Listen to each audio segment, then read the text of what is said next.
Hi, everyone. Is this on? All right, there we go. Let me move this closer. Everyone, welcome for coming. I am going to call to order the City of Hermosa Beach Planning Commission regular meeting. The date is Tuesday, May 20th, 2025, and it's 7:01 p.m. And now I will move to the Pledge of Allegiance. And Commissioner Flaherty, will you please lead us? My pleasure, thank you. Please place your hand on your heart and repeat after me. I pledge allegiance to the flag of the United States of America and to the republic for which it stands, one nation, under God, indivisible, with liberty and justice for all. Thank you. Thank you. All right, can we have a roll call?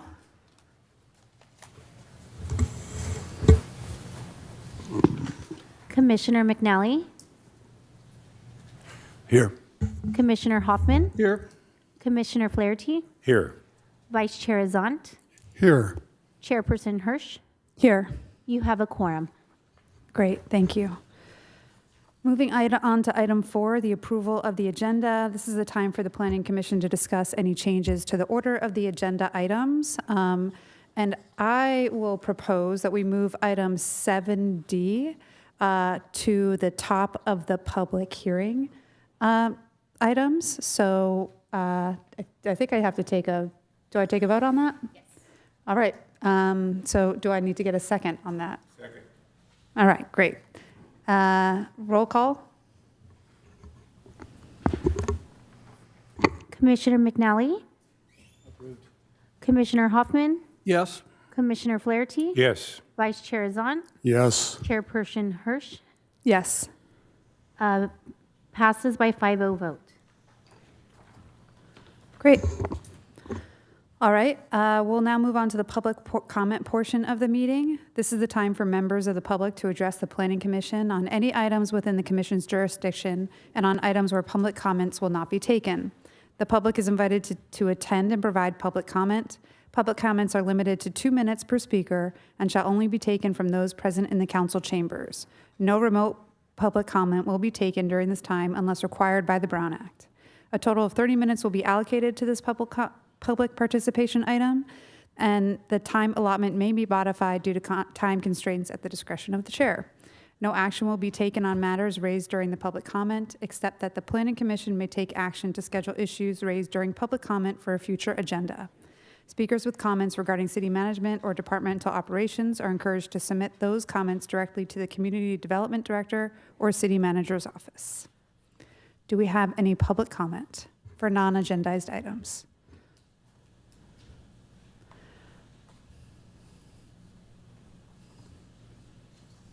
My name's Deanna Bradshaw. I'm at 3320 Highland Avenue in Hermosa. May I comment on the If you could Drive speak development? to the microphone, there you go. May I comment on the Palm Drive? Because I can't be here next Sure. month when you're going to talk about it. So I'm really hoping that you'll oppose it. I think it's a monster that you're letting into the city. I just don't see how we can ignore zoning requirements, height limits, parking requirements, everything that makes Hermosa Hermosa. And I hope you'll join a lot of citizens to oppose the Palm Drive development. Thank you. Thank you. Do we have anyone else in the chambers for public comment? All right, seeing none, I will close the public comment portion of the meeting. Moving on to the consent calendar. The following matters will be acted upon collectively with a single motion and vote to approve with the majority consent for the Planning Commission. Planning Commission members may orally register a negative vote on any consent calendar item without pulling the item for separate consideration prior to the vote on the consent calendar. There will be no separate discussion of these items unless a commission member removes an item from the consent calendar prior to a vote on the consent calendar item. Items removed will be considered under a later agenda item, with only in-person public comment permitted at that time in the chambers.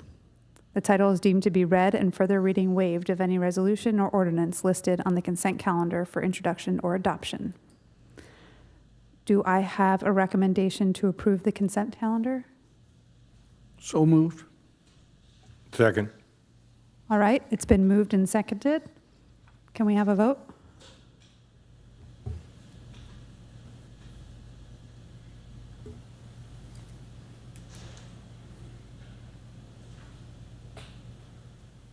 Voting is open.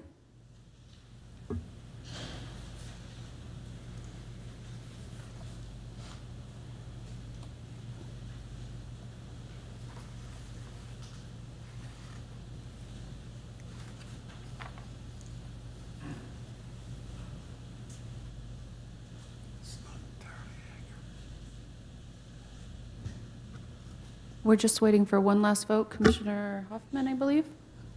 I'm looking at it, questioning, was the order correct for the motion and the second?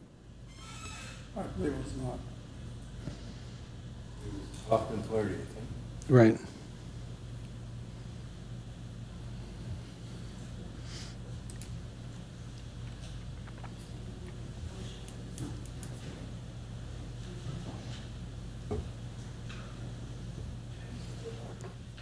Can we note for the record that it was moved by Hoffman and seconded by Commissioner Flaherty? Yes, we'll make that correction.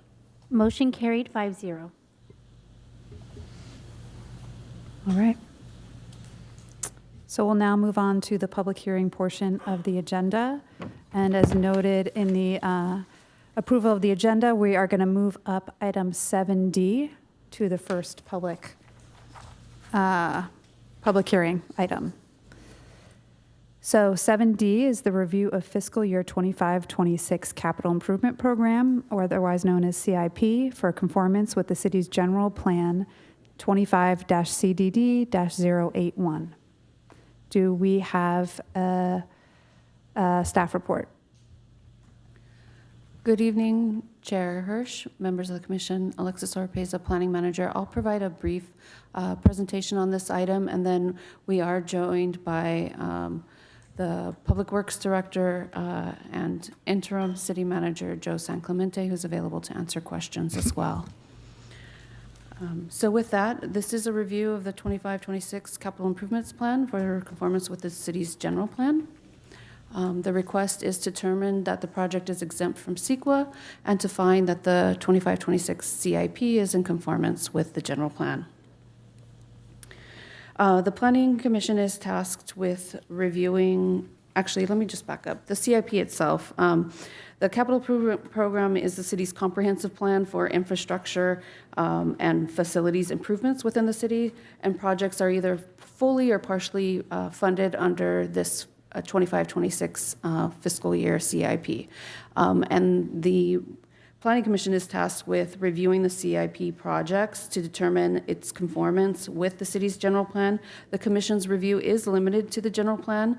The scope of a project or its prioritization within the budget is not necessarily a matter for the Planning Commission, rather that's the purview of the City Council. So with that, for the 25 and 26 budget year, there are a total of 36 projects. 28 are actually active projects carried over from the last fiscal year, and there will be 8 additional projects. The projects have been reviewed for conformance with the city's general plan. The elements of the general plan that most directly address capital improvements are the mobility element, the infrastructure, and open space elements. The ongoing CIP projects do align with the mobility element goals as they involve expanding multimodal transportation options, including pedestrian safety and increasing ADA accessibility. And then there are several projects that align with the infrastructure element as they involve repairs of streets and sewers and storm drains within the city. Additionally, there are several projects that are focused on upgrading parks, which is consistent with our open space element. And then there are placemaking goals of the land use and design element as well. And those are met through projects that are intended to address lighting in the downtown, the utility box art program, as well as early design phases for the wayfinding signage within the city. And then finally, the projects that are included in the CIP does also align with the safety element in terms of the real-time crime center. With that concludes staff's presentation. We are asking the Planning Commission to take action by minute order to determine that this is exempt from the California Environmental Quality Act and to find the 25-26 fiscal year capital improvement plan in conformance with the general plan. And that concludes staff's presentation. And as mentioned at the outset, Joe San Clemente, interim city manager, is here to answer any questions that you might have. Great, thank you. Do any of my fellow commissioners have questions of staff? Just one comment. My monitor isn't working, but I can read off the departments.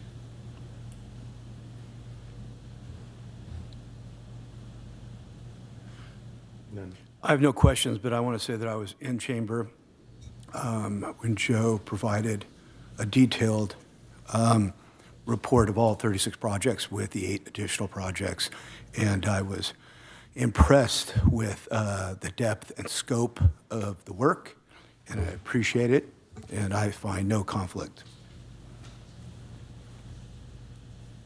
I'd simply note for the public, since we only do this once every year, that we're not approving the projects. We're simply noting that they're in conformance with the general plan, which is the case for all projects or all activities of the city. So that's the only issue in front of us. And I find it all to be in conformance. And I will just add to that it's outside of our authority to modify the scope of the projects or prioritization. So.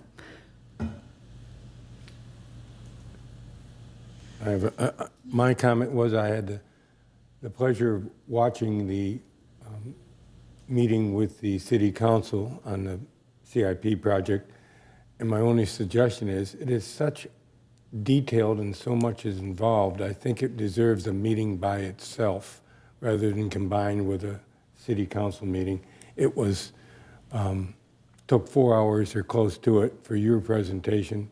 I felt it was extremely important for the detail. I think it deserves its own time and merit in the coming years. So thank you, Joe, for everything you did on that. Any other comments from my fellow commissioners?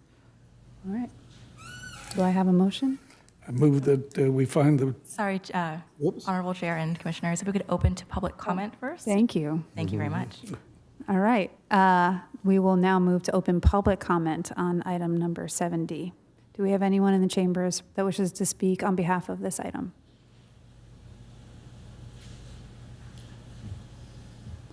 All right. Seeing none, do we have to take online public comment for this item? Yes, please double check. Is there anyone online? No, there are no online comments. All right. Then I will close the public comment portion of the meeting. Do I have a motion? I will move that we find the CIP projects to be in conformance with the city's general plan. Second. All right. It's been moved and seconded. Can we open for a vote? Voting is open.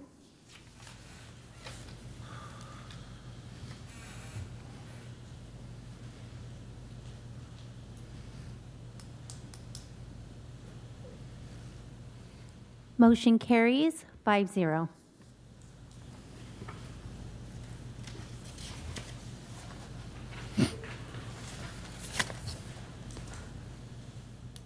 All right, now moving on to public hearing item number 7A, a continuance request for 3415 Palm Drive, case number 25-CDD-0885. As this is a recommendation for a continuance, is there a staff report? There is not, Chair. Okay. Do we need to open for public comment? Because it's a hearing item, yes, but the public comment should be limited to the action of continuing the public hearing. If the public hearing is continued, then we will take public comment on the project at the date that that item is to be taken. Thank you. All right, so before we open for public comment, do I have any questions from my fellow commissioners of staff? For this, given the sort of contentious nature of this, can staff confirm whether this was initiated by the applicant or by the staff? The applicant made a request for the continuation. Thank you. Any other? I just have a statement. I thought the staff did a great job of reposting and emailing, more than due diligence, so thank you for that. All right, I will now open up the public comment portion of this hearing. Do we have anyone in chambers that wishes to speak on behalf of this item, which is the continuance request? So I appreciate you going to June 17th because I was here to speak on behalf of it, but I would just appeal to the property owners. I grew up across the street from this project at 3417 Strand, and this neighborhood is very dear to my heart. And I would just appeal to the Ferraro family to reconsider and redesign to fit into the neighborhood if that's a possibility, given that they have the right under this builder's remedy to build just about anything, it seems. And it would keep consistent with the integrity of the neighborhood that's existed for over 100 years and not bring attention, not override the fabric of the neighborhood. I mean, my bedroom window as a child looks directly onto this property.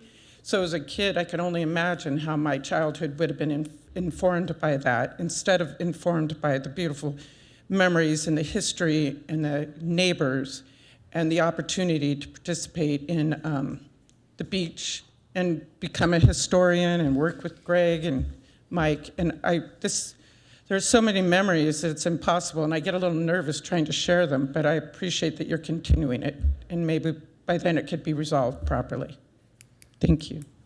Thank you. Do we have any more comment in chambers? Hi. I'm Nancy Schwapek. I submitted a speaker card. And I want to really thank Alexis and Melanie and the rest of the team. As you said, I thought, did an exemplary job of getting the word out. And the fact that this chamber isn't full means they did their job well.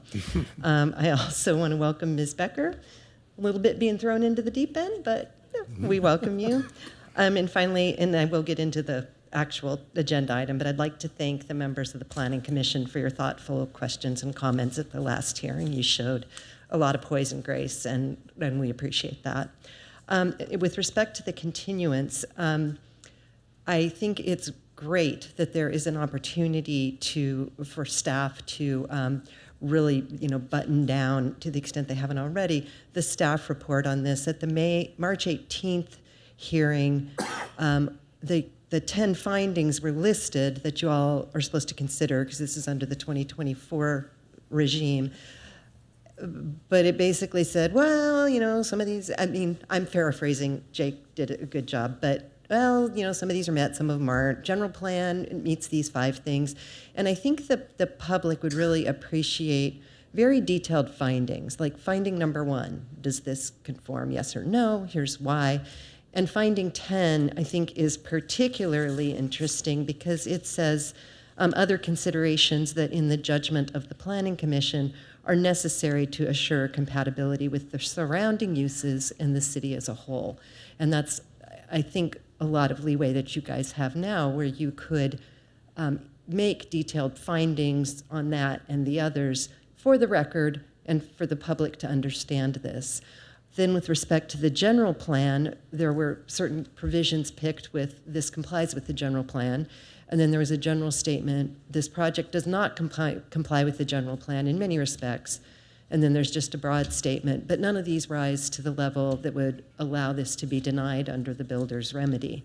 And I really think it would be helpful for everybody if there were a very clear record. Here are the findings, here's the conformance and non-conformance with the general plan, and if we nonetheless conclude that we should recommend to council that the project should be approved because of the builder's remedy, this is why specifically. These are specific considerations. And as you know, there's CEQA, there's health and safety, there's violation of another state law, including the Coastal Act and the Mello Act. And under AB 1893, there's an opportunity to require the applicant amend the project to conform to the objective zoning standards to the extent it does not render the project infeasible. So I think it'd be really helpful if all of those were included in detail in the staff report and the ultimate resolution. Thank you.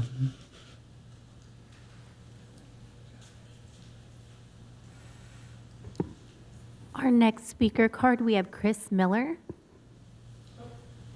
That was, Well, I already spoke, but I did remember one thing. I did send a letter to the governor on this, and one of the things that I asked for is, like, is there a possibility of an exemption to this in any of the law? And could we invite him to see how densely populated Hermosa Beach is on a daily basis so that he could get a sense of how this would impact our already dense, somebody told me it's the third most densely populated city in California. And any summer day, it's probably the most densely. So I think there's ways to bring this, and maybe by June 17th, we can have people here to defend our community. Thank you. Thank you. Do we have any other speakers in the chambers? All right, seeing none, I will move to see if we have anyone online. There are no online speakers. Okay. I'll now close the public comment portion of this hearing and bring the matter back to the commission for discussion and deliberation. As is our custom, when it's initiated by the applicant, I'll move that we continue the item. second. All right, it's been moved and seconded. Can we have a vote?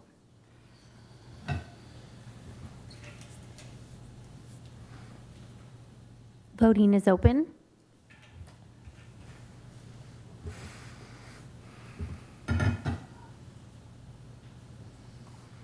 Motion carries 5-0 vote.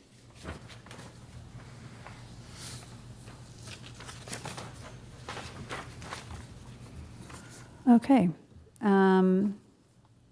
Moving on to item number 7B, a conditional use permit to allow on-sale consumption of beer only at 1601 Pacific Coast Highway, Suite 180, in the SPA-8 zone.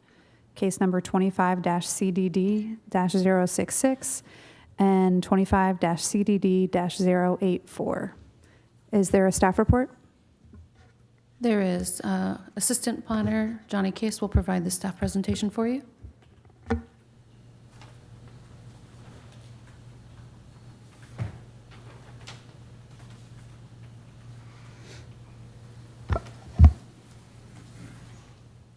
Good evening, Planning Commissioners. As mentioned, my name is Johnny Case, and I will be delivering the following presentation on 1601 Pacific Coast Highway, Suite 180. The applicant, Will Ingram of South Beach Golf Club, is requesting that the Planning Commission approve a conditional use permit to allow for the sale of beer only for on-sale consumption and determine the project is exempt from the California Environmental Quality Act. As shown on the Hermosa Beach zoning map, the subject property is located within the specific plan area 8 zone and is surrounded by commercial uses to the south and east. To the north and west of the project site are multifamily residential zones. The site is currently a 2,445 square foot virtual golf facility located within a multi-tenant shopping center known as the Hermosa Pavilion. The tenant space has been occupied by South Bay Golf Club since obtaining a building permit for a tenant improvement in October 2024. Construction of the tenant improvement was completed in November 2024. The applicant has since been fully operational without the sale of alcohol. In order to enhance the virtual golfing experience, the applicant is requesting to be allowed to sell alcoholic beverages, beer only, for on-sale consumption. The proposed hours of operation for the sale of alcoholic beverages are Monday through Saturday, 9 a.m. to 9 p.m., and Sunday, 9 a.m. to 3 p.m. The applicant proposes the sale of canned beer only. draft or bottled beer would not be offered. There would be no self-serving of beer and would only be provided upon request at the reception desk.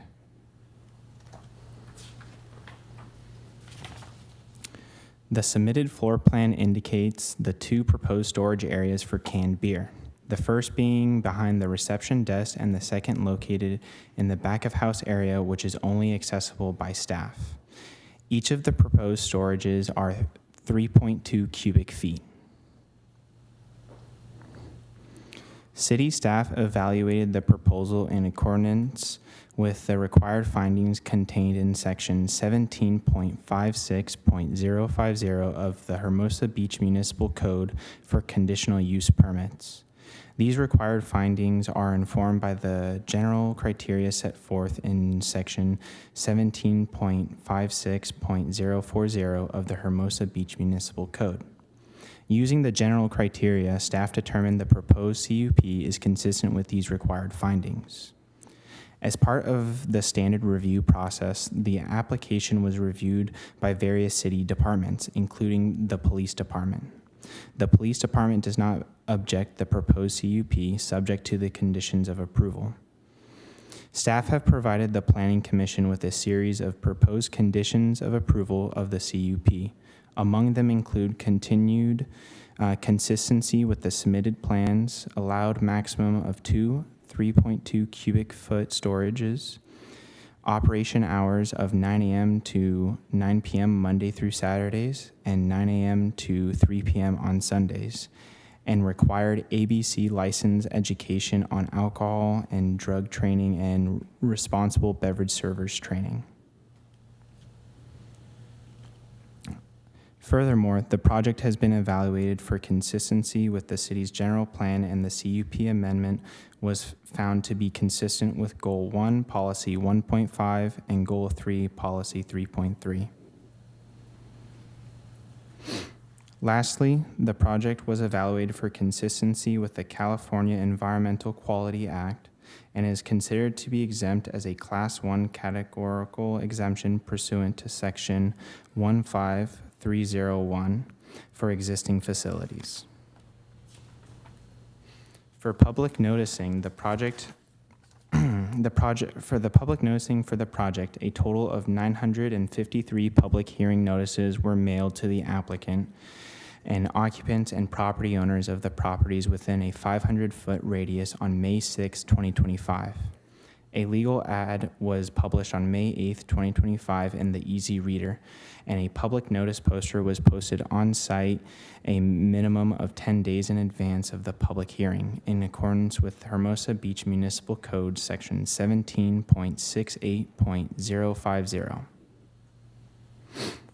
Staff recommends the Planning Commission to adopt the draft resolution determining that the project is categorically exempt from the California Environmental Quality Act and approve the conditional use permit allowing on-sale alcohol, beer only, subject to conditions.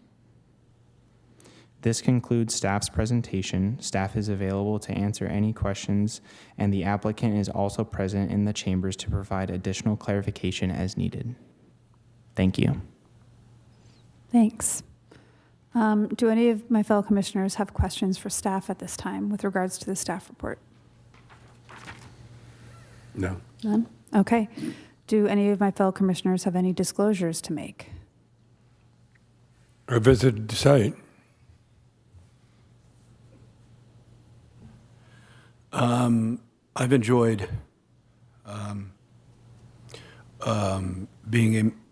playing there. I have not been there since this came up, but I'm familiar with the space and want to make sure it's done. Site visit, that's it.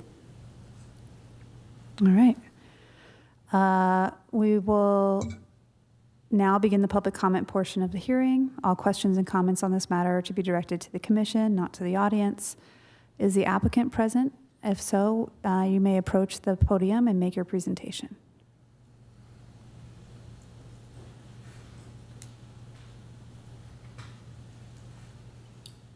Hi, my name is Will Ingram. I'm the applicant.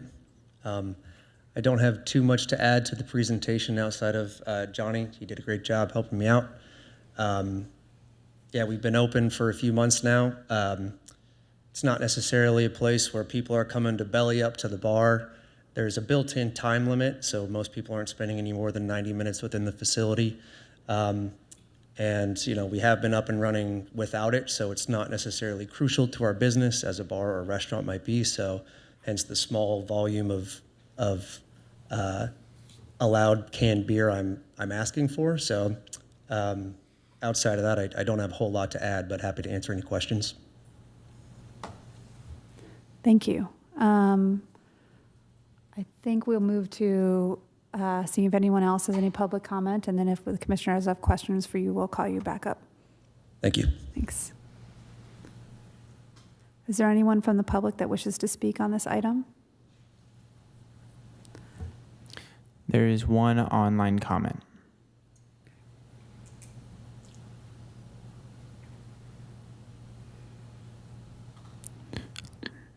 Laura, you should be able to speak. Hi, this is Laura Pena, just following up after reading the reports.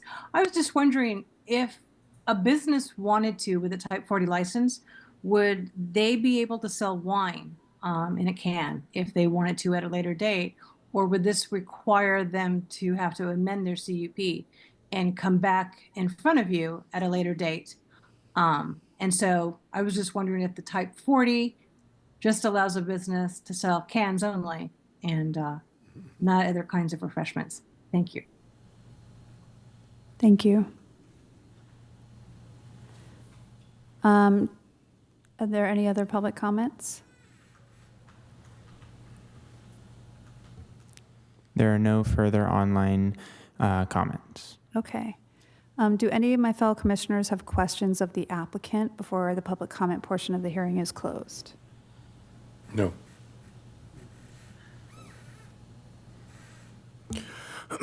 I just want to say that I have enjoyed your space. I do believe, was that the one? Okay, yeah. I just want to say I have enjoyed your space. I think it's a great add to the community. I do believe the first question I asked when we checked in was, can I get a beer? And you said that the application is in process. So I believe that would be a great add to the experience, and I'm in favor. Any other questions of the applicant before we close the public hearing portion? All right, seeing none, I will close the public comment portion of this hearing and bring the matter back to the commission for discussion and deliberation. Do we have any comments or questions that my fellow commissioners have? So I would ask our good counsel, the resolution clearly says beer only. So if they would want to add wine, they would need to come back to us. Yes, Commissioner, I believe that's correct. ABC has different types of licenses for all of the different alcohols that a restaurant may serve or a business may serve. My understanding of the application is that if the applicant did want to add wine on at a later time, he would have to come back, reapply with the commission. Thank you. And the way I understand it is a Type 40 is beer only, and there is no other license that allows beer wine for an operation with no food service. So he's limited to a Type 40 only.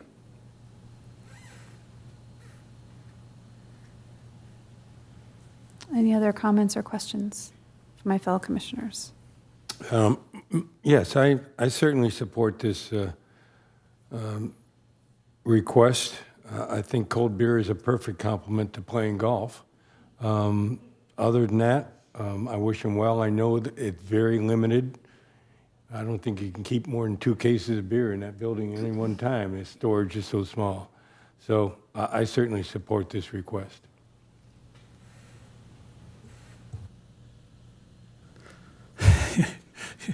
In spite of what Commissioner Flaherty has said, drinking beer and playing golf is not good for your golf game. You can ask me how I know that.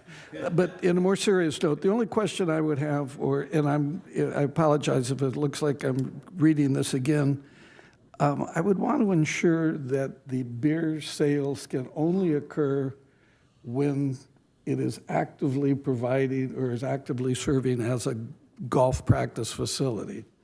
My concern would be, and again, this is not directed to this establishment, but simply what has been our policy. We don't want this to be someplace that suddenly opens up on a Sunday afternoon for a 50th birthday party in which it's just beer drinking, not golf playing. And maybe the language, I'm trying to read between the lines here, but if we need to add a sentence somewhere that makes that note, I think that might be beneficial. Again, not a reflection on this establishment or its operation, but simply the kind of the policy we've tried to be consistent with other similar operations, which is interesting. We've had a couple of these now that are sports-oriented, drinking as an adjunct accessory facility, which makes perfect sense to me in spite of how good you play when you have a couple of beers.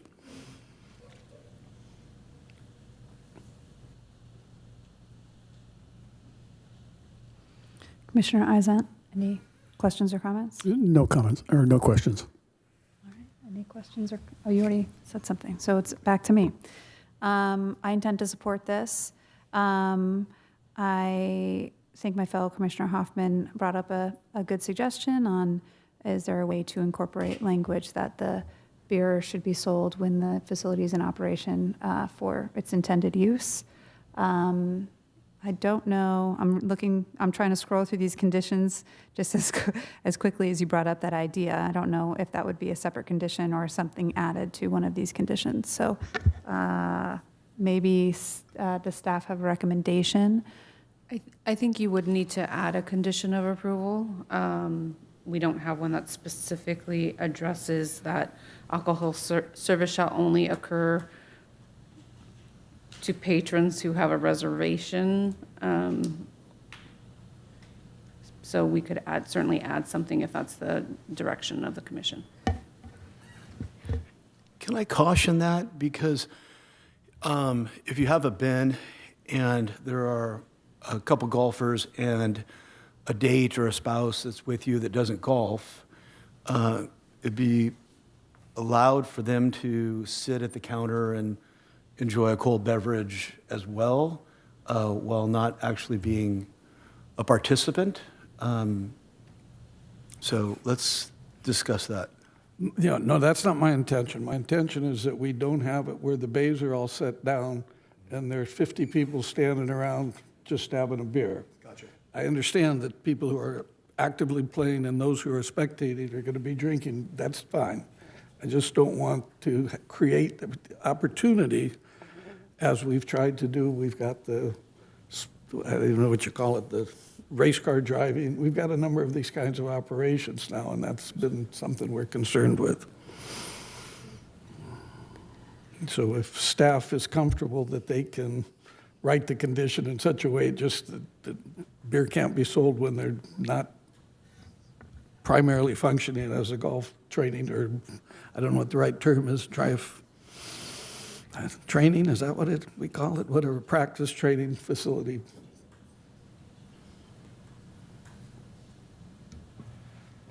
So I think I understand your intent, Commissioner.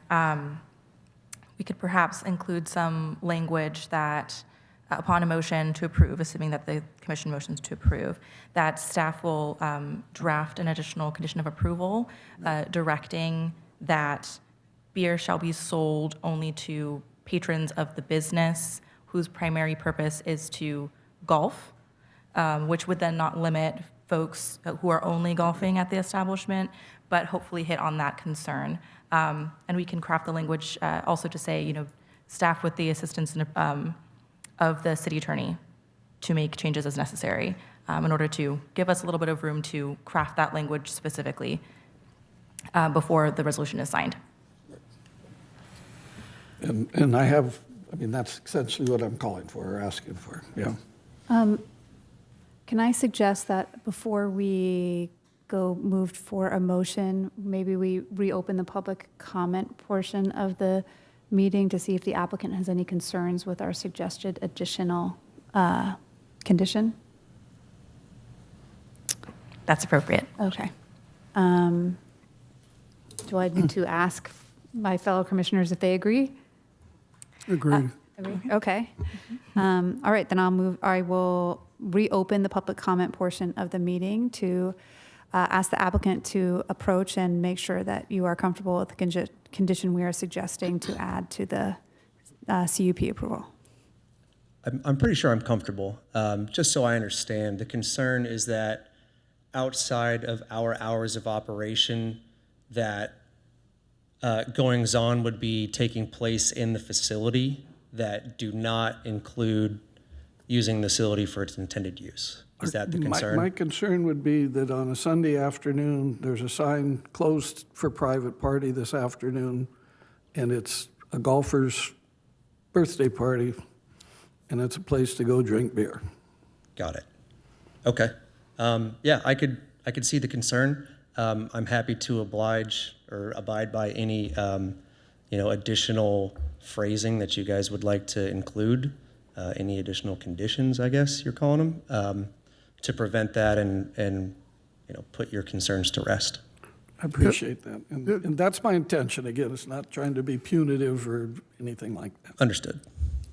Chair Harrison and Commissioner Hoffman, the only problem with conversations like this is that it opens up additional thoughts. My concern wouldn't be if the facility was closed for a private party that was golf-focused that was serving beer. I would be concerned, however, though, if someone walking down the hallway who has no intention of playing golf comes in to buy a beer. I think that's already precluded by the conditions as they were originally written, that the primary function is to service to patrons. So how do we, if It's a staff, membership only, by the way. You have to be a member to be in there. That's incorrect. We're open to the public, but we do have membership options. You could be a paying customer and not be a member. Just to build on the question for the applicant and staff, I think that trying to limit the sale of beer to patrons or guests of patrons as they're using the facility for golf purposes makes sense. I think if someone wants to rent this out for a 50th birthday party that they're using the golf bays during the hours that we've approved, I would not want to limit the ability to drink beer in that situation. The way I understood it was that if it's for a birthday, a party or some other function where they shut down the booths and they don't actually participate in golf and it just becomes a venue. So is that, are we aligned there? We're, entirely consistent here, and I'm sure the city attorney and staff can create another condition that's very straightforward, simply limiting this to beer sales to patrons during our regular hours of operation. I can support that. Oh, and maybe I need to close the public comment period, right? Public hearing. All right, so before we move forward with bringing it back to deliberation, I will close the public hearing portion of the meeting. Thank you to the applicant. Thanks. All right, now back to us and any final comments or motion. Chair Hirsch, I would move staff resolution 25-07 as written, but with the addition of giving staff the flexibility to add language along the lines that Commissioner Hoffman has discussed. I'll second. All right, it has been moved by Commissioner Izant and seconded by Commissioner Hoffman. Can we open up for a vote? Voting is open.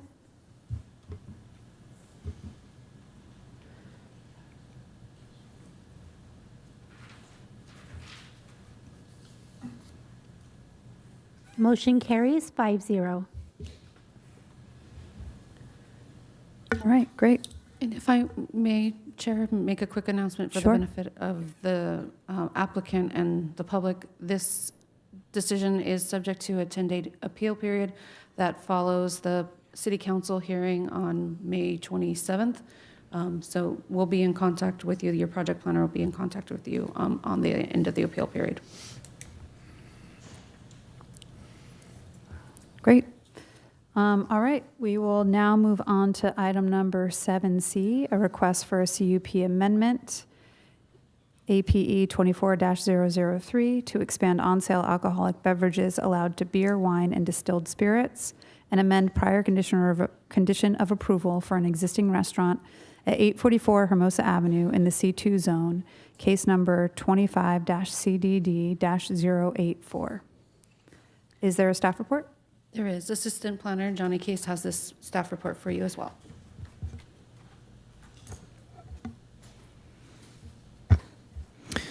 Good evening, Planning Commissioners. As mentioned, my name is Johnny Case, and I will be delivering the following presentation on 844 Hermosa Avenue. The applicants Dana Ireland and Tony Cordy of LNB South Bay LLC are requesting that the Planning Commission determine the project is exempt from California Environmental Quality Act and approve a conditional use permit amendment to allow for the modifications of on-sale alcohol from beer and wine only to beer, wine, and distilled spirits in conjunction with removing the existing condition of approval requiring the restaurant to provide a bicycle rack for a minimum of 6 bikes. As shown on the Hermosa Beach zoning map, the subject property is located within the city's downtown commercial zone and is surrounded by commercial zones to the north, south, and west. East of the project site is zoned as multifamily residential. The applicant is requesting to modify the allowed on-sale alcoholic beverages from beer and wine only to beer, wine, and distilled spirits. The applicant is not requesting any modifications to the hours of operations, which are 7 a.m. to 11 p.m. daily, or any physical changes to the restaurant known as Coastal. Along with the modifications to on-sale alcohol, the project is proposing the removal of an existing condition of approval requiring the restaurant to provide a bicycle rack for a minimum of 6 bikes. Due to the restaurant being built on property lines, built on the property line of 3 sides of the building, the south, west, and north, these conditions limit the viable locations of the bicycle rack without reducing floor area within the building. The restaurant has not complied with the existing conditions of approval.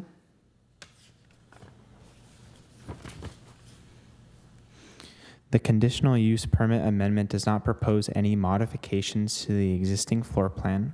However, during the project's review, staff proposed a suitable location for the required bicycle rack. The location of the proposed bike rack is located within the public right-of-way of Hermosa Avenue. This site photo captures the existing conditions of the proposed bicycle rack. The proposed bicycle rack is located within the public right-of-way of an inactive area south of the existing outdoor dining space along Hermosa Avenue. The Public Works Department reviewed and approved this proposed location with conditions of approval such as requiring the applicant to obtain an encroachment permit and approval from Public Works of the type of bike rack prior to the installation. City staff evaluated the proposal in accordance with the required findings contained in section 17.56.050 of the Hermosa Beach Municipal Code for conditional use permits. These required findings are informed by the general criteria set forth in section 17.56.040 of the Hermosa Beach Municipal Code. Using the general criteria, staff determined that the proposed CUP amendment is consistent with these required findings. As part of the standard review process, this application was reviewed by various city departments, including the police department as well as Public Works, as referenced earlier. The police department does not object the proposed CUP amendment, subject to the conditions of approvals. Staff has also provided the Planning Commission with a series of proposed conditions of approval of the CUP amendment. Among them include consistency with the submitted plans, required approval from Public Works for the proposed bicycle rack, permitted operating hours, and then also requiring ABC license education on alcohol and drug training and responsible beverage service training, as well as a maximum of 5 TVs located within the restaurant.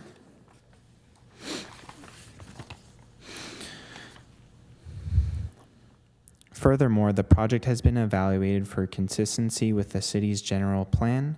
The proposed CUP amendment was found to be consistent with Goal 1, Policies 1.3, 1.5, and 1.7.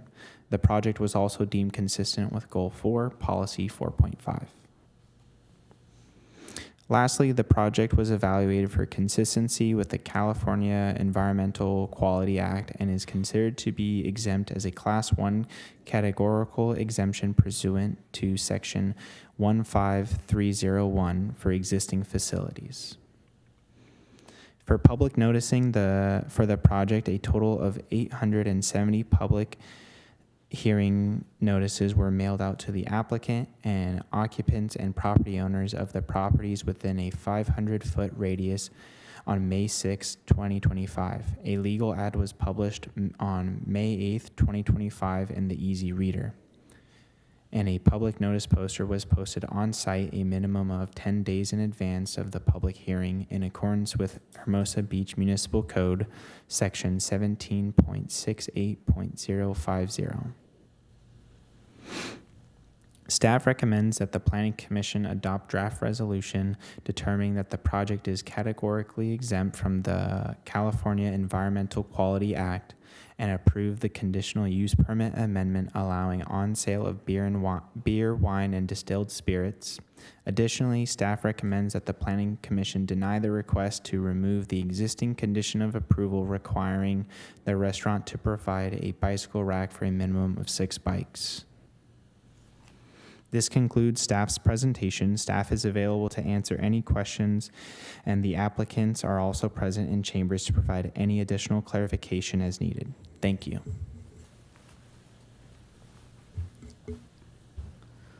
Thank you. Do any of my fellow commissioners have questions of staff at this time? Commissioner Isant? Chair Hurst, just a minor grammar or perhaps something not as complete. Under general criteria for all CUP uses, item number 7, it appears that the answer is incomplete. I'm wondering if there are some missing words. It says there are no signs or decor proposed as part of the proposal, the plan. And I will note that they did update that in the resolution. It just did not get picked up in the staff report. Yeah, so there's a supplemental reso, and it is complete there, and it should say as part of this project. Thank you. That's my apologies only for that. question to staff. Thank you. Any other questions of staff? Commissioner Flaherty? Just a comment, if I could. The history of this piece of property, recognizing this CUP goes with the address, the property, not particularly the owner. I'd like to think that we could mention the name of the restaurant and somewhere in these documents along the line, just for clarification and context historically. So that would be my one comment on the report. Thank you. Thank you. Any other questions of staff at this time? All right. I have further questions after. Yes. Do any of my fellow commissioners have disclosures to make? This could be site visits to the business, conversations, or other evidence received before the meeting that is not in the staff report and could affect our decisions. Chair Hurst, I did have a conversation with the applicant yesterday. I received a text from the applicant and told him I did not respond prior to a meeting. I also visited the site and I talked to staff. I'm familiar with the site and have spoken to the applicant. I took the whole family on a field trip to the site this morning. And I also had a conversation with the applicant. All right, we'll now begin the public comment portion of the hearing. All questions and comments on this matter are to be directed to the commission, not to the audience. Is the applicant present? Please approach the podium and make your presentation.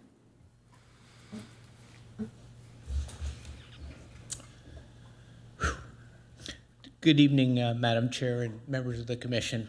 My name is Dana Ireland. I'm the owner of Coastal Restaurant.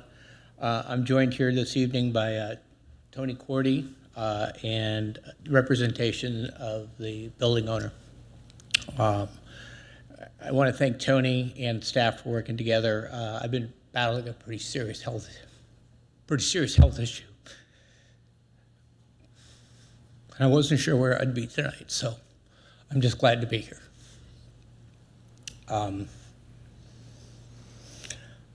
I'd like to thank the commission for taking its time to review our application. It's an important component to making this a successful location.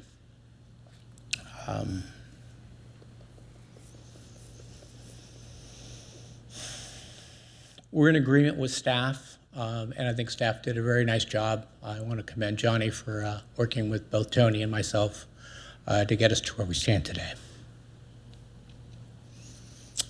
Why is a Type 47 permit important? The restaurant business is in a tough spot. It's always been a tough business, but it's tougher today than it's probably been in any of our memories. And the profit margin on food is negligible. So any hope of a successful business, it comes from the beverages, whether that's soft drinks, water, beer and wine, or hard alcohol. That's just the nature of where we stand today. So we would very much like to add that amenity. We're trying to gain parity with all the other restaurants that have hard liquor in the city that operate between 7 a.m. and 11 p.m. And it's just, in order for this site to be successful after operating it for 18 months, I have a fairly extensive background. Some of you know that, some of you may not. So I know what I'm speaking from.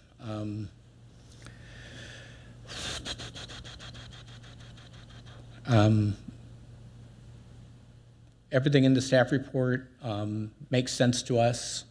The one carve out that I've raised with a few of you is we currently have 10 TVs, but a TV today is a multimedia device.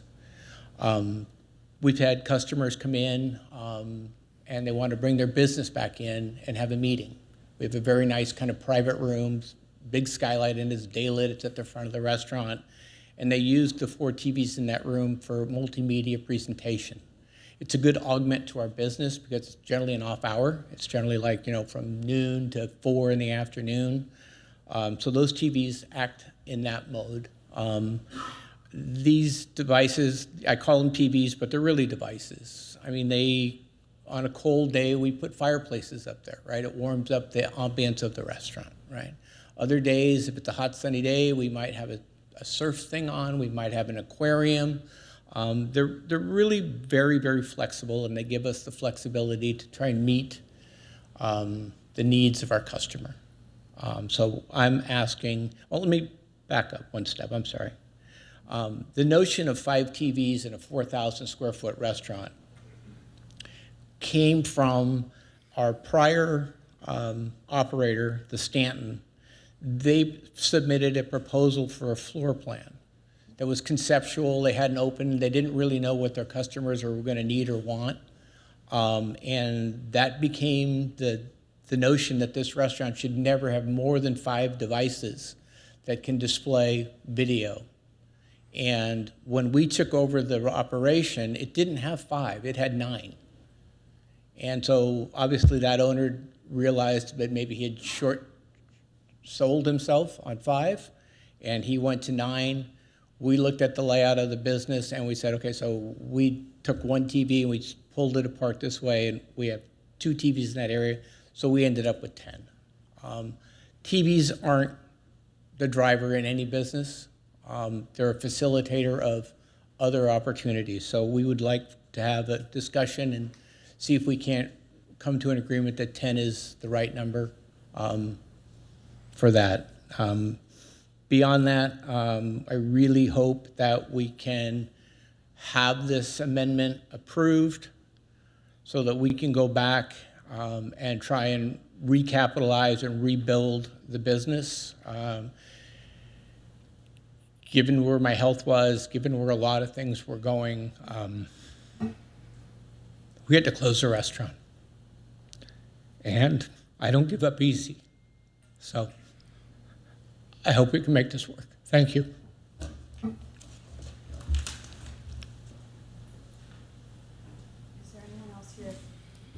Anyone else that wishes to speak on behalf of the applicant? Okay. All right, is there anyone from the public that wishes to speak on this item? Seeing none in chambers, do we have anyone online? There is one online comment.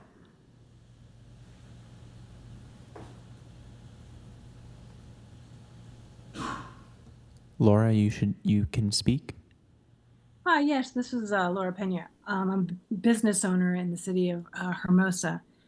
And I just want to commend Dana for his truly wonderful, unique, special love letter to our city type of business and restaurant. For those of you, and I know that many of you have gone to it, really when you go in there, it almost feels like a time capsule. And that's a tribute to his love for our city. And it also accounts for what we need to examine when we want to support our businesses. Currently, right now, it's not just restaurants that are having a hard time. Businesses are challenged with meeting the future needs of the consumer that they're going to attract. And this is going to rely on them being more experiential, providing unique experiences that are memorable. And so we need to re-examine why we have these, quote, arbitrary numbers of 5 TVs. I know that if a room is used for meetings or, you need to share presentation material, this is about having a restaurant be a place in our city that meets the needs of the consumer. So I would just ask the Planning Commission to thoughtfully support this restaurant and its endeavor to try to be a successful model of how a good business can run. So I would just like to lend my support to that endeavor. Thank you.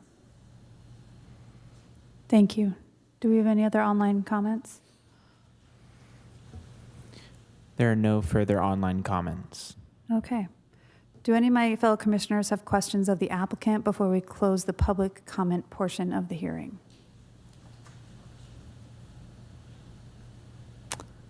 All right. Seeing none, I'll close the public comment portion of this hearing and bring the matter back to the commission for discussion and deliberation. Who would like to start? Okay. So, all right, Commissioner Flaherty. Go ahead. Commissioner Izon. Go ahead, Commissioner. First of all, thanks for the staff report. I think it's well done. I appreciate the thoroughness of transferring over some of the old documents, CUPs, and into the new. It adds a flavor, I think, that is needed to add the new language and combine it with the old. I will say, a little dismayed we didn't have a more in-depth report from the police department, considering this is the 3rd time in about 20 years that we're actually looking at increasing alcohol. We did it with a wine on Pier Avenue at Monterey, and we did it with Rockefellers. And that's a dramatic difference from what we've done over 20 years of removing and reducing alcohol restaurants. I think this is a perfect example, based on what I've seen and heard, of the type of business we want. But this is an increase that we haven't been doing for decades.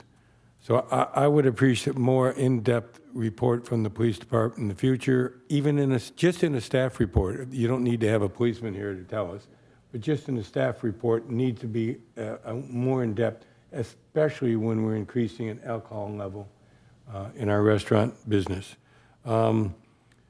Secondly, I'm dismayed by the previous owner that it would take 5 years to finally get an accurate CUP completed with a bike rack. Why it would take 5 years for both staff and previous owners not to complete that assignment dismays me. So I'm hoping that we have some checks and balances in the future. And speaking of bike rack, could you put up the picture of the bike rack proposed? I don't have my monitor on, or is not working, but you'll see something when I went down there to see the proposed location, which I think is a great location. Currently, that deck occupies 3.5 parking spaces. This will complete a fourth full parking space where the bike rack is. But Mr. Director, please look at how that deck is built. It covers the entire gutter on the north and south side of that back bike rack. No water can get through on either side, regardless of what flow the direction is.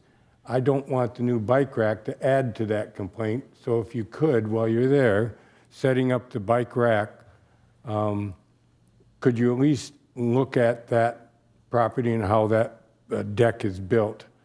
It covers every inch of the gutter. I've been down on Hermosa Avenue during storms, and you could not walk across, and not in front of this place. I want to be specific. From 10th to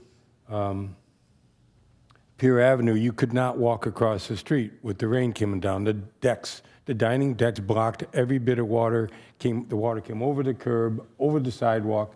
You had to walk up to Palm Drive, across Pier Avenue, down on the other side of Pier, across to get to Lot A. So I'm only suggesting that there could be an opportunity to use a Sawzall to open up that area. That's all. That being said, I appreciate all the efforts that has been put into by this new owner. I look forward to his business. I certainly support. I would have to say, though, I'm reluctant to add more TVs. I think 5 is too little and 10 is too many. Maybe there's something in between. The staff can work that out if there's any other support. Other than that, I do support this request, and that's my statement. Thank you very much for your time. Thank you. Vice Chair Izant. Chair Hirsch, first 2 questions of staff. In Section 1, Item 7, the proposed exterior signs and decor, there are no exterior signs or decor proposed as part of this project. I assume that's because it will be taken care of separately under our signing ordinance, because there are no signs physically there now.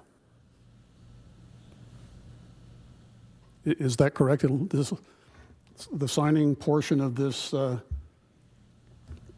not this proposal, but there are no signs on the exterior of the building right now. So I assume that under our sign ordinance is where the applicant will propose what he wants to have on the exterior. Correct. Any new signage would just be reviewed in accordance with the municipal code. There was no signage proposed as part of this CUP. Okay, but he'll have the opportunity to do that under the city's signing ordinance. Correct. Okay.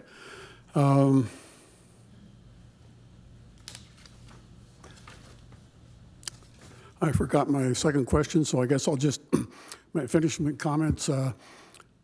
I don't have a problem with 10 TVs because most of the time there's not going to be sound. And in Section 3, I believe Section 14 does put a limitation on noise and sound emanating from the building.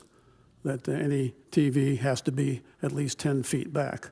And we have noise ordinances of 80 decibels or whatever it is. So I'm not as concerned about the 10 TVs. I am supportive of the bike rack, and I support Commissioner Flaherty's idea of a sawzall to increase drainage, and I do plan to support the project. Thank you, Commissioner. Commissioner McNally.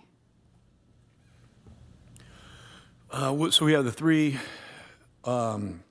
situations here. We have the bike rack, we have the change from a 41 to a 47, and we have the TVs.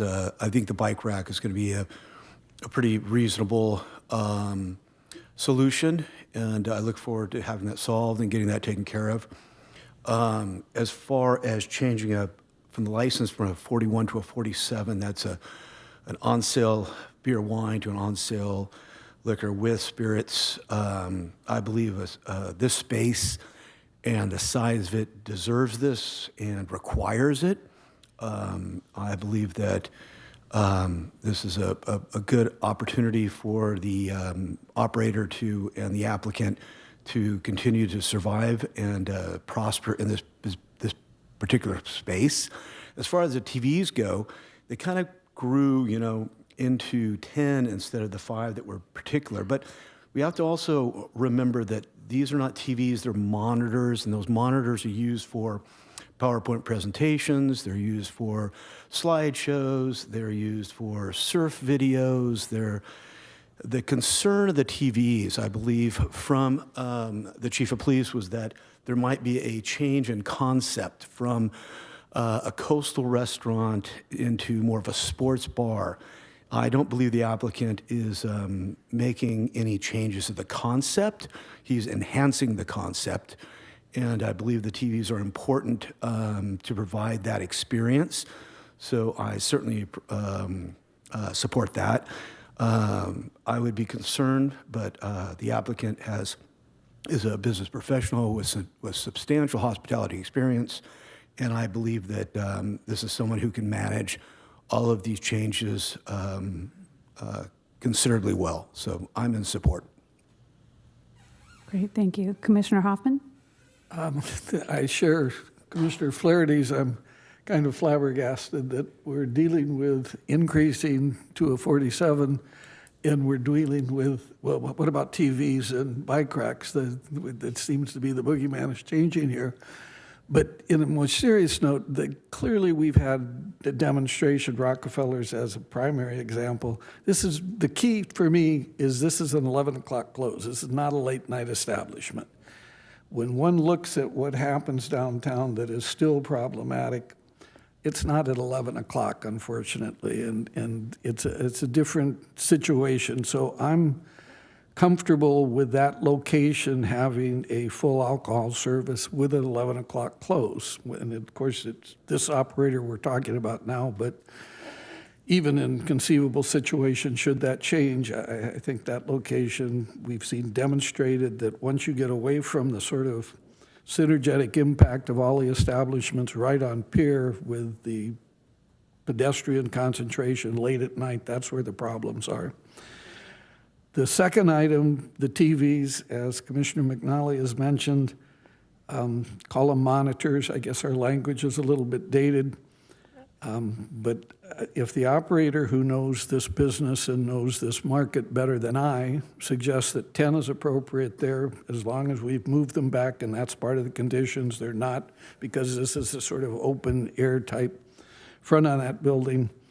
If 10 makes sense, I'm comfortable that 10 work. If it becomes problematic, it's interesting. We've all looked at, of course, this is a really extensive CUP.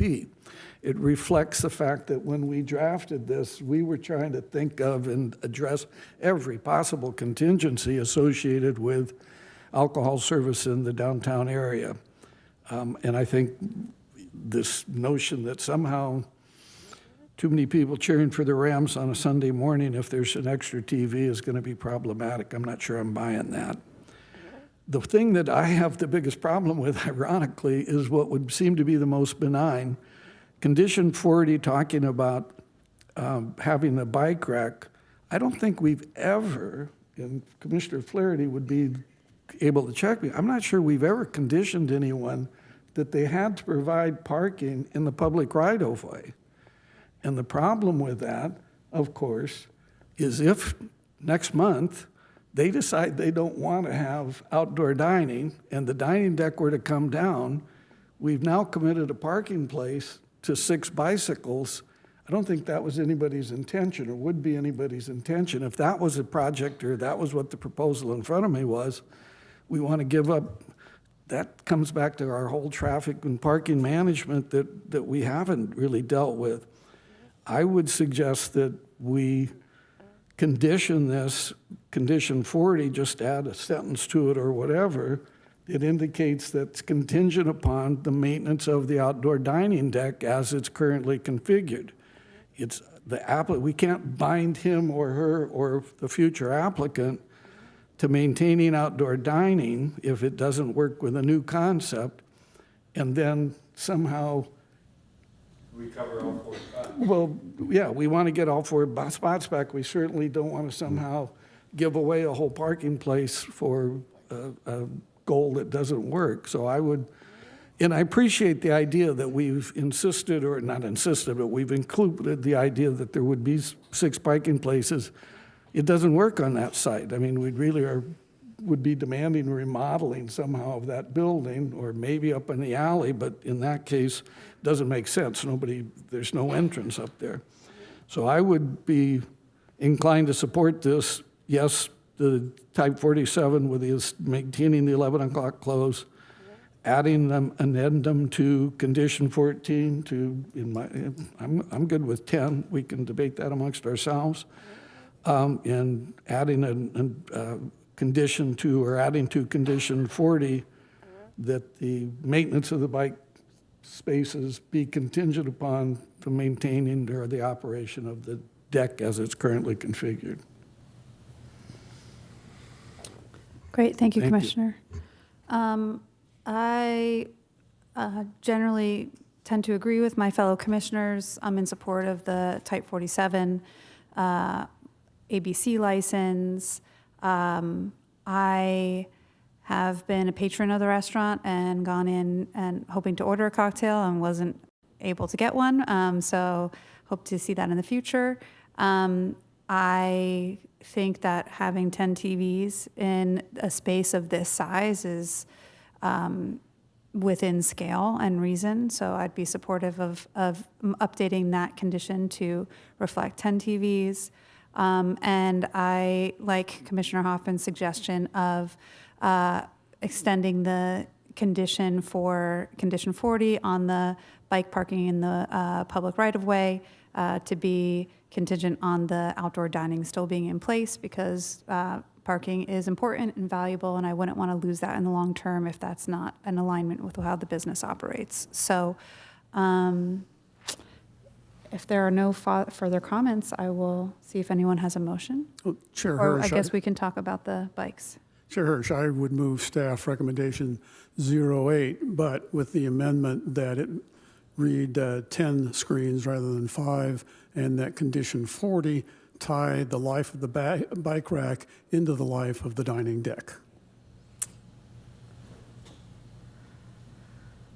I see that the public comment portion of the hearing is closed, but I see that the applicant has a comment or question. Is there any interest? I think we need a second. Well, before I just we made a make motion. Okay, sorry, go ahead. And did it get seconded? I'll second it if it didn't. Sorry. Okay. Do we want to open to a vote, or do we want to open the public comment portion so the applicant can respond to our modifications?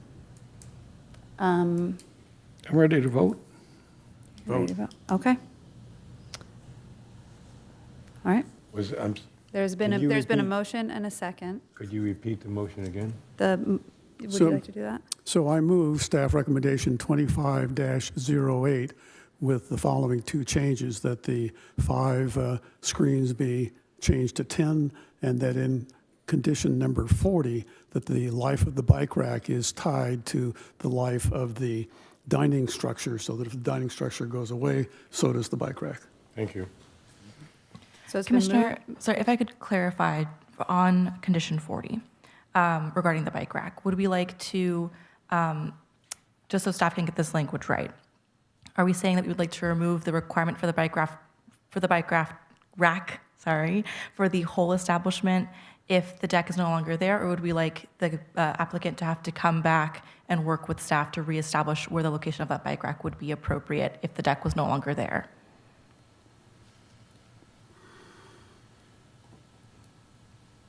I think my opinion is if we want 4 parking spots to return on the street.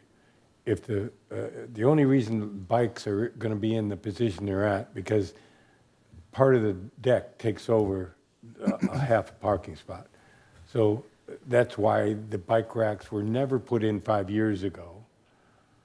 No one wanted to put them inside the building or on the sidewalk, or so it was said.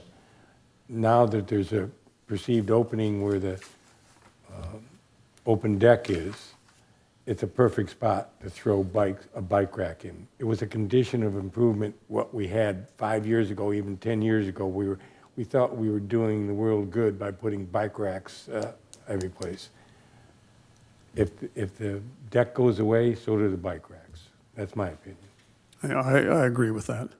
My sense is that we've created an impossible condition an unrealistic condition, because it literally would require modification of the building to put it on site.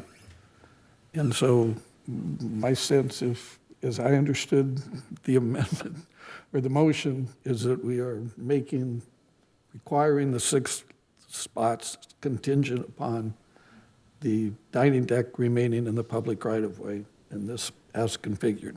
By the way, there's a city bike rack 100 feet away. Thank you for hearing me, commissioners. All right, so we have a motion and a second. Shall we open it up for a vote? Voting is open.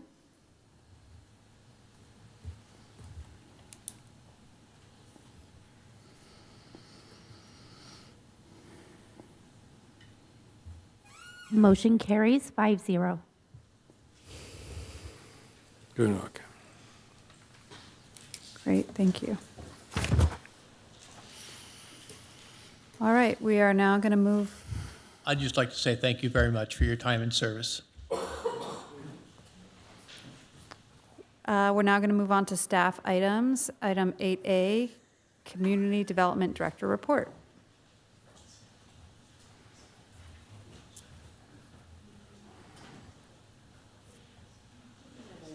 This is my first time using there we go. Good evening, commissioners. I am reporting for duty here at my first commission meeting. Thank you all so much for your warm welcome, for the easy ride for our first meeting together. I'm sure there will be others that will be far more complicated. My only report on upcoming city business is that the City Council will be considering the appointment of an interim city manager at its next meeting, which is on the 27th. And then there'll be a discussion of the upcoming year's budget the following evening. So big night at big week next week at City Council.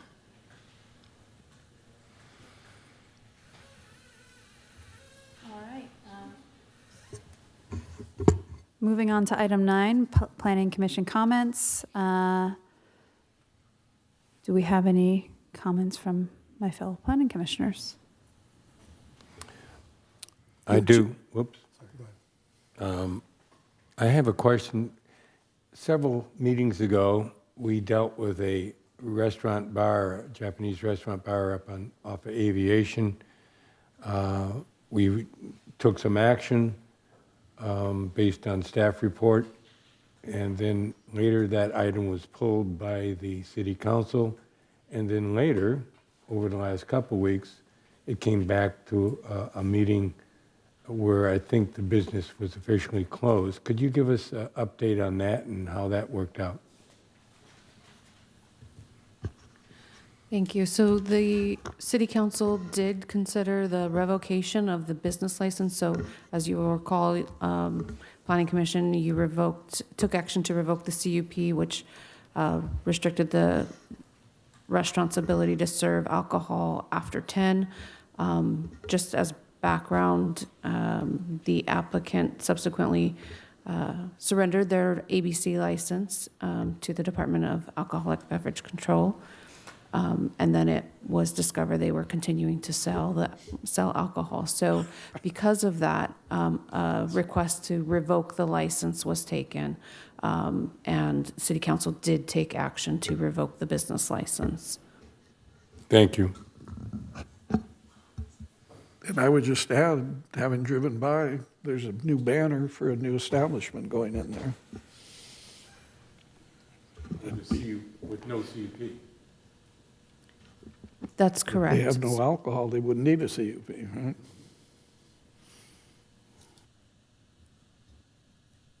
Commissioner Isant, did you have something? Nothing. Okay.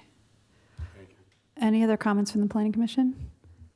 I just would like to say publicly how delighted I am that we have a director.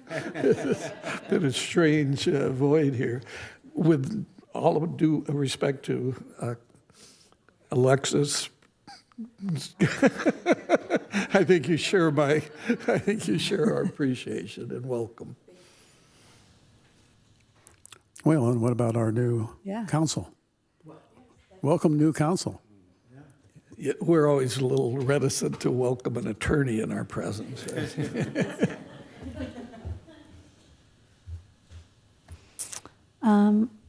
All right, I'll move on to item number 10A, future agenda items for the Planning Commission tentative future agenda. And I'll turn it to the Community Development Director or to Alexis, whoever's going to take it. Move to receive and file. Second. All right, we'll open it for vote. Voting is, excuse me, voting is open.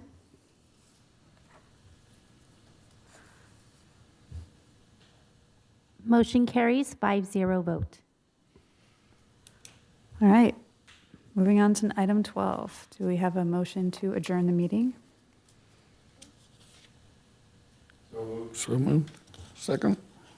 All right, it's been moved and seconded.